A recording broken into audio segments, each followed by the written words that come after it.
5 morning mistakes that slow down your metabolism.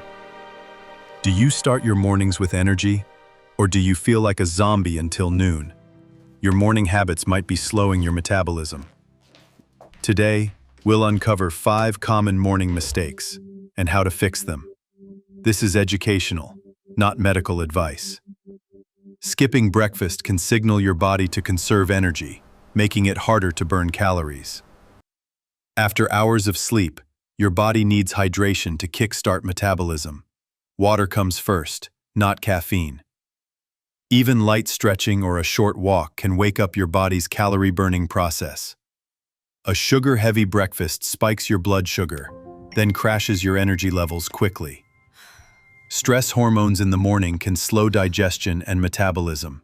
Start calm, not in chaos. Hydrate, move, eat balanced, and stay calm. Your mornings set the tone for your metabolism. Make these changes and feel the difference in your energy. Subscribe for more science-backed health tips.